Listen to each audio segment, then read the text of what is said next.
Hello, hosts and travelers. Welcome to the podcast Hosting Your Home. Each week, around the world, millions of guests stay in other people's homes using the Airbnb platform. Debbie Herder looks for stories that come from these connections. Listen in as we hear stories that teach us the human side of hosting your home.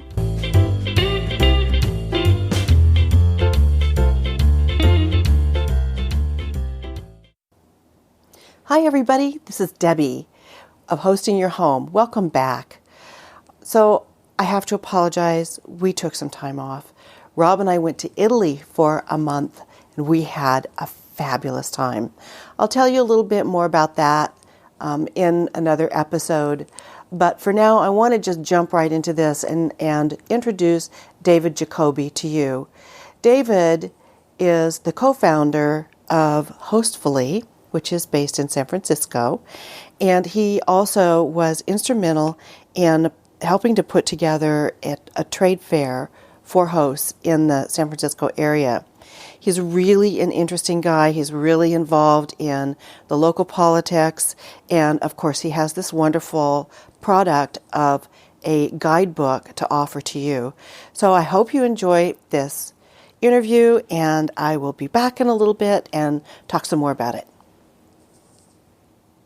So I am delighted to be sitting here at my own kitchen table talking to the co-founder of Hostfully, David Jacoby. All right, Debbie. Thank you for being here. Thank you for hosting me. You have a beautiful place. I'm honored that you let me stay here. Thank you. Yeah, we're really happy to have you and looking forward to our meetup tonight, too. Yes, can't wait to meet all the local Portland folks. Yeah, it'll be super.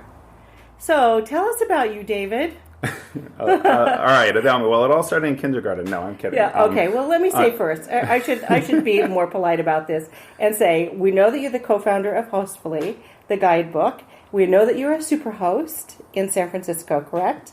And we know that you're a member of the Home Sharers Democratic Club, and I believe largely responsible for the trade fair that happened in San Francisco just a few months ago. Yes, nothing like the event you put on, but we're trying our best, Debbie. So we'd love to hear more about you. Sure. Well, so my hosting experience actually started about 7 years ago as a guest when my wife and I took a one-year sabbatical and we traveled around the world. During that, we had our 1 year of fun before we were handcuffed for the next 20 years doing this kid thing. Fantastic. Yeah. That must have been amazing itself in just making that decision to do that. It was. It was a dream of both of ours, and we had planned for it for many years, and finally we're lucky enough to be in a position where we were able to make it happen. Wonderful. Where did you go? Oh, boy. At a high level, we did a month in Guatemala and 3 months in South America. 7 weeks of that was in Buenos Aires, where we studied tango. And yeah. We went out like 6 nights a week and up till 4 a.m. It was great. The dance of love. Yes, indeed. And then we went all over Europe for about 3 months.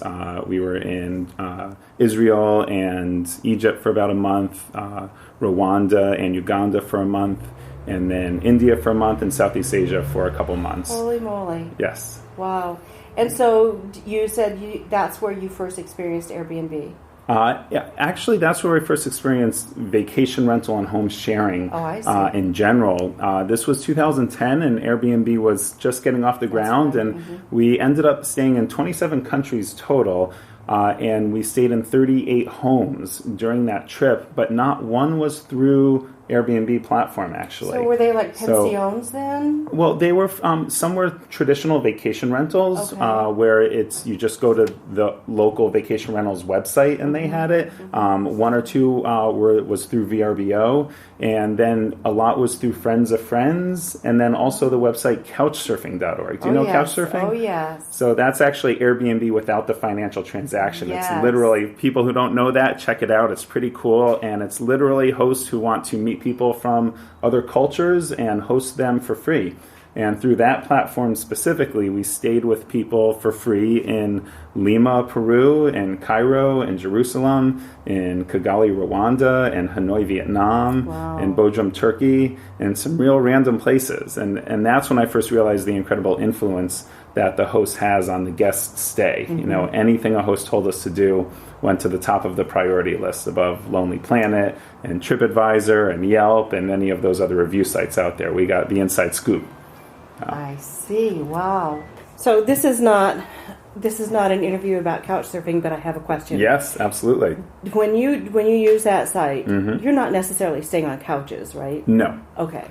Very few times did we stay on the couch because it was my wife and I, so we needed a little bit more than that. And I was amazed. Many of the places they actually had a whole extra guest room, and there was a queen size bed in there, and that's what worked. Sometimes it was an air mattress in the living room, but very rarely was it actually a couch. So you were very comfortable with Airbnb when it got started, or when you got acquainted with that platform. Yes, exactly. And then after our trip around the world, we moved to San Francisco and moved into a single-family home, and we renovated the basement and turned it into an in-law unit, primarily so my parents could come out from Connecticut and spend 3 months a year with their grandkids.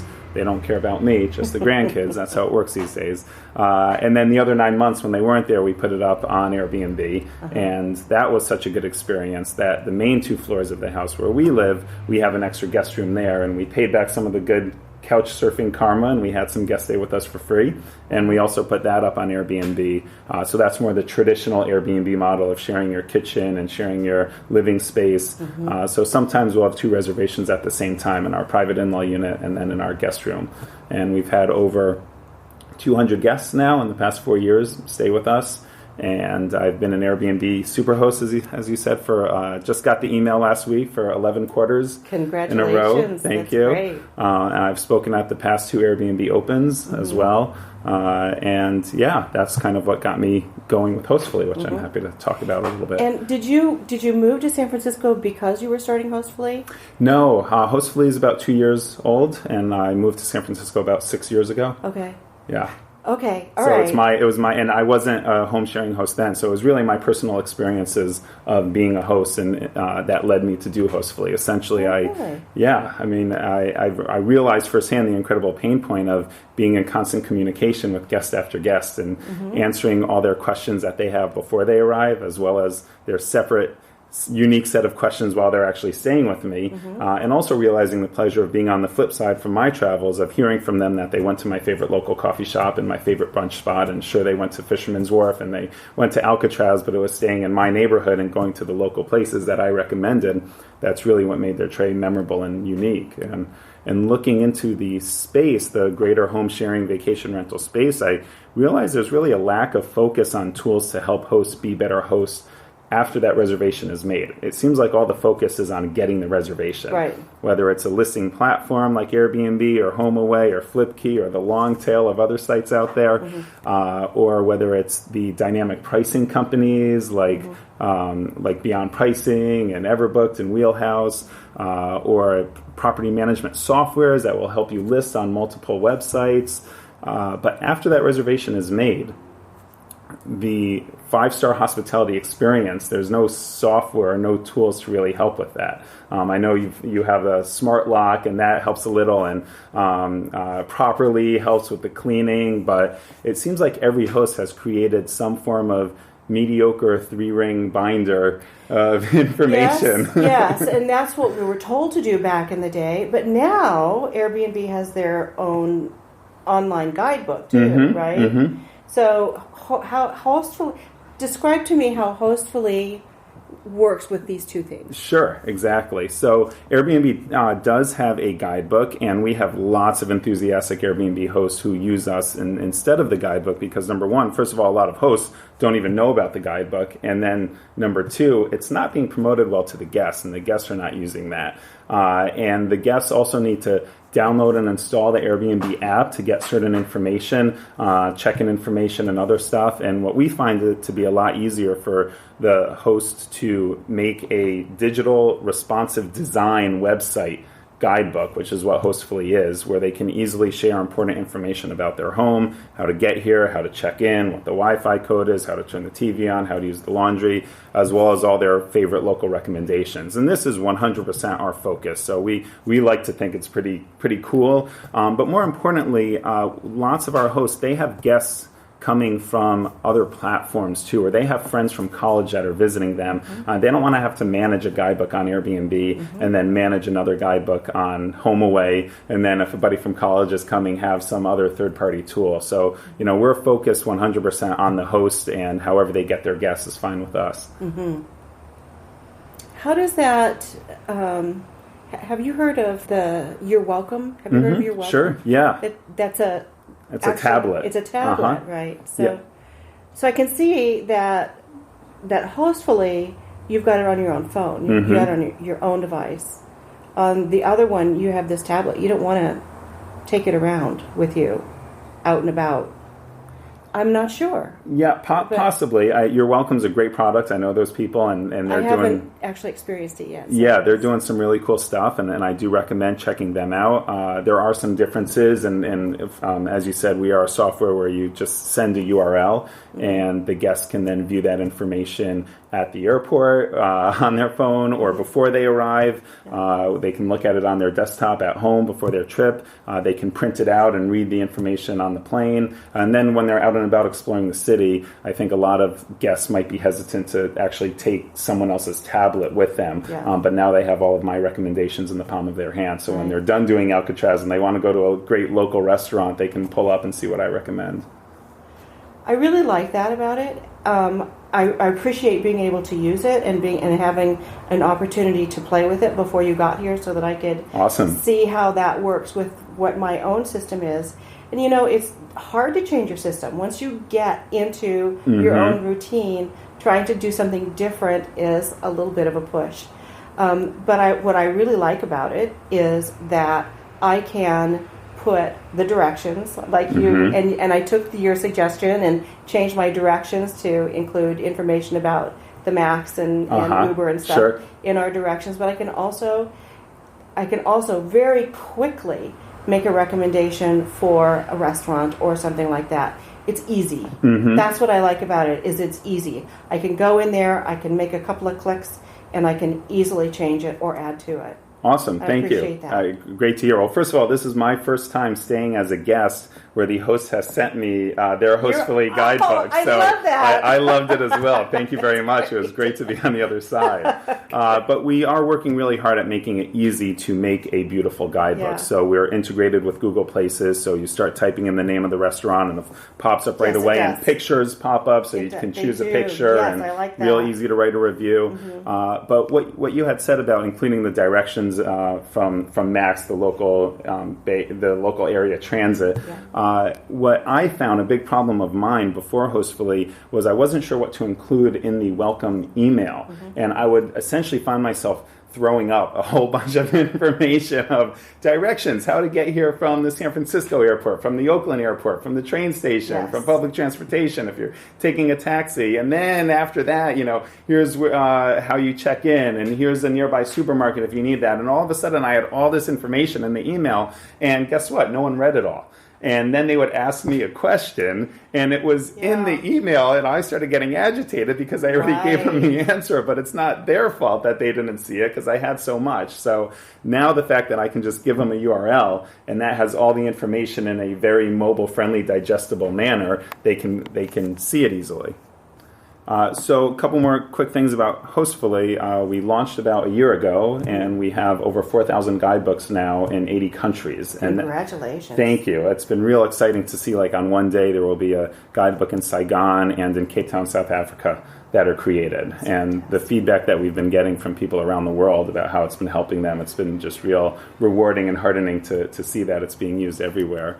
And we do have a freemium model. So everyone listening, sign up and you get a guidebook for free. So one guidebook is free, and then if you want some bells and whistles on that guidebook, or if you want more than one guidebook, then you need to pay. But everyone can have a free guidebook right now to send their guests. Fantastic.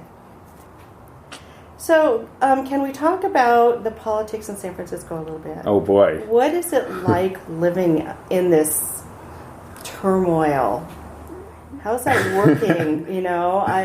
It just seems there's every week we hear, it seems like we're hearing something different about what's happening. What are you now allowed to do as a host? Sure, and I do feel like we're under a microcosm because it is, or microscope, because it is Airbnb's home. So everything that happens here, people are going to maybe use it as a model elsewhere. I know Portland's been an early adopter as well on some regulations. I think the most frustrating thing about it is that it's been constantly changing and there's been a lot of uncertainty, and that's prevented hosts from going through the legal channels and becoming registered because they're afraid, one thing might change and then another thing might change. And finally, it looks like there's a settlement that was reached between Airbnb and HomeAway and the city, and that's going into effect in January. And it seems like after that, knock on wood, there's not going to be a lot more changes. Essentially what the law is, and the main part of the law has been the same for the past couple of years, despite attempts to change it, is that you can only rent where you live. So if you have a legal second unit, if you own another home down the street from where you're living, you can't rent that out full time. You need to live where you're renting.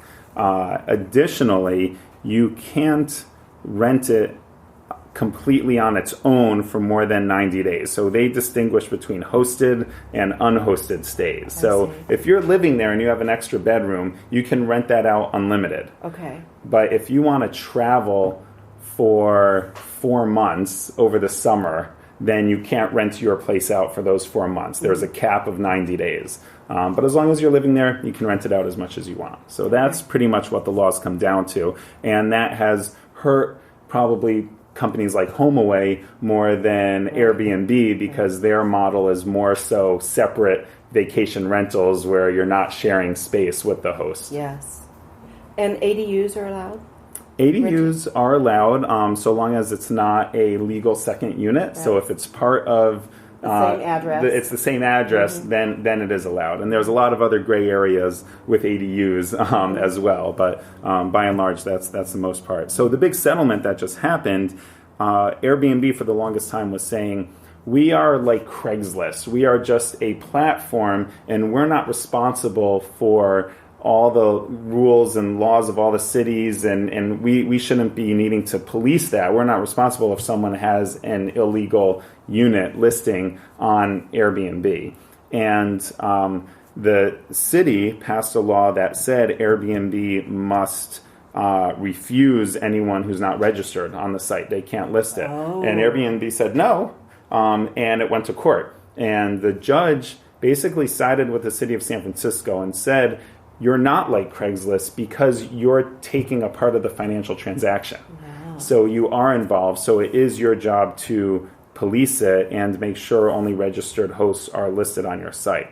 So then Airbnb said, well, how do we know if they're really registered or not? We need to get this information from the city. Right. And the judge said, go behind closed doors and figure it out. HomeAway, Airbnb, and San Francisco. So there was a long negotiation process, and finally they came to an agreement where basically by the beginning of next year, everyone who's not registered will be off the platform. So right now there's about 2,000 registered hosts, and there's about 8,000 to 10,000 listings.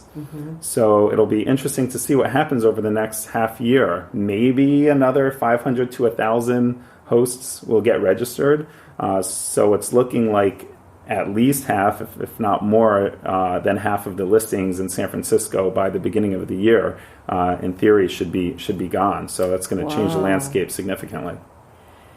So if they remove people who don't have license numbers basically on their listing site, then what about those that do have? I mean, couldn't you put in a bogus number, and how are they going to check that? That was the whole point. Airbnb said, we don't know who's legit or not. Anyone can make up a number. So they are now having a process where they're able to confirm the number and the address through some API with the city, where the city's going to tell them everyone who's registered, and they'll be able to have a way of checking and confirming that when I enter in my address and my license, my registration number, that it is legit and it is a real number. So that's what they had to kind of figure out. If I remember correctly, one of the biggest issues was that San Francisco wanted Airbnb to give the names and the identification of the people who had listings, and they refused to do that because of privacy issues.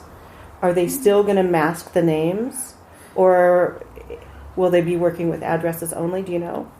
I don't want to speak for certainty on that. I know there's some talk around that, and Airbnb seems to be pretty good at giving as little information as possible. Yeah. One of the bigger issues that is around is also the TOT tax, so yes. Which is the hotel tax. Yes. So Airbnb collects and remits the TOT tax on my behalf, yeah. Which is very helpful. Of course, how do they pass on that information and know it's me? I'm not exactly sure what yes. details are being done, yes. But I'm happy they're doing it because I don't want to have to deal with the city and doing it on my own. Mm-hmm. But actually this year that is something I've just started to do because I've started to list on other websites as well, not just Airbnb, but on HomeAway. Uh-huh. And HomeAway and VRBO, they don't collect the tax. So now if I have a reservation through HomeAway, I need to make sure I'm collecting a 14% tax and then remitting that to the city on a regular basis, which is kind of annoying. Yes. And for our listeners, TOT is transient occupancy tax. And we do that here as well. However, recently Portland passed a law where they're requiring HomeAway to also pay. Flipkey does, or TripAdvisor does, and now HomeAway will too. Where they're collecting and paying the tax. Yes. That actually sounds like a benefit to the host, so that the hosts don't need to do it themselves. I hate doing the taxes. Yeah. It's such a pain. It is such a pain. So can we talk about the Home Sharers Democratic Club, mm-hmm. and why is it a Democratic club? I am still confused about the progression of this. Sure. Is there any other kind in San Francisco? I guess no. Which is a very democratic city. Well, I think it seems odd to have it politically affiliated. That's, I guess, where I'm coming from. Sure. Well, actually, it's a good segue from what we just talked about with the legislation. One thing that, in a weird way, has been good about all this legislation is it's been a great way to rally all the hosts together. And we have a very active host community in San Francisco, and during one of the big legislations, it was actually a proposition called Prop F that went to the ballot box on putting additional restrictions into short-term rentals, and it failed. It was a few years ago, but what came out of that was the hosts organizing and knocking on doors and really fighting for our rights. Mm-hmm. And we realized we need to not just be hey, we're some hosts, but have a more formal body. And a shout out to Peter Kwan, who was the founder of the Home Sharers Democratic Club. And it was his idea to have it be an official chartered organization within the bigger San Francisco Democratic Party. The San Francisco DCCC, they have many organizations that have different groups and have different beliefs and things that they do. And the point of having it be a Democratic club was so that it would be easier to meet with local politicians. And the majority of the politicians in San Francisco are Democrats. But during Prop F and during legislation battles after Prop F, to be able to talk to the politicians saying, hey, I'm David from the Home Sharers Democratic Club. We represent X amount of hosts, and our listserv is this big, and we're part of your party. Will you meet with us so we can tell you about why this new legislation has why it's bad or what issues we have with it? Mm-hmm. It was a lot easier to set up those meetings. Mm-hmm. So it's been a great experience. I've been lucky to sit in on some of those meetings and to talk to different supervisors about the wonky details of the legislation and who we are, so they could put a face to realize it's not just Airbnb, yes. Especially in San Francisco, which is where their headquarters are, so they could see its local hosts and how it's important for me personally to be able to stay with 2 kids. Forget about college. I'm just trying to get through preschool with my 2 kids, and if it weren't for home sharing, I wouldn't be able to stay in the city. So to get those meetings and for them to see the faces of the actual hosts and not Airbnb, it's been very helpful. Great. Are you on the board of that group, the Democratic Club? Yes, I'm the membership chair.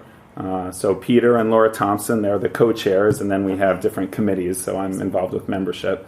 And I also helped organize the event. That's where I was going. Yes. I wanted to talk about the trade event. Fair. Yes. And that was a blast. It was a very special event. It was only 3 hours as opposed to your full day event. That seems a little daunting and overwhelming to me, but eventually, hopefully we can get there. But a couple months ago, we had a trade fair where we had about 30 vendors that provide services to home sharers show up in this big, beautiful ballroom, actually. That's fantastic. And we had about 200 attendees, which we were really thrilled by. Yes.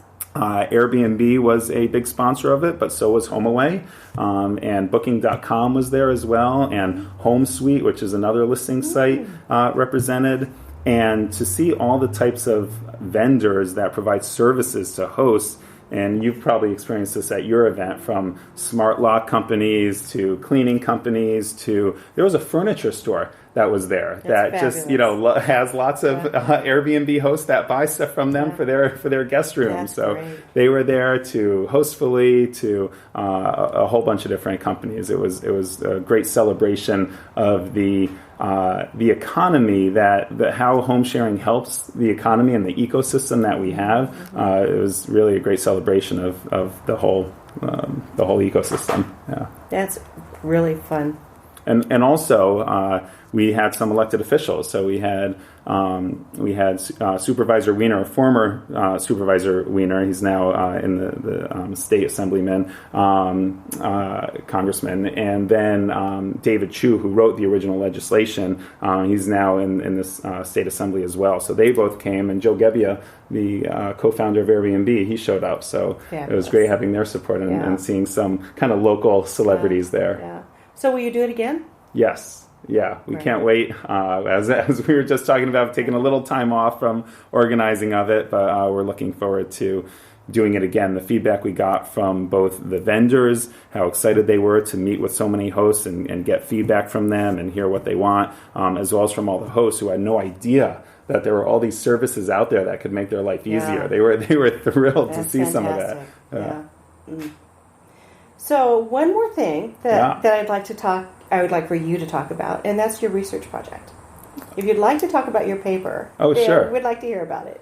Sure. So as part of Hostfully, we put together a sort of white paper on hospitality trends. We were very curious on what individual hosts and what larger vacation rental management companies who have a big operations team, how they handle hospitality after that reservation is made.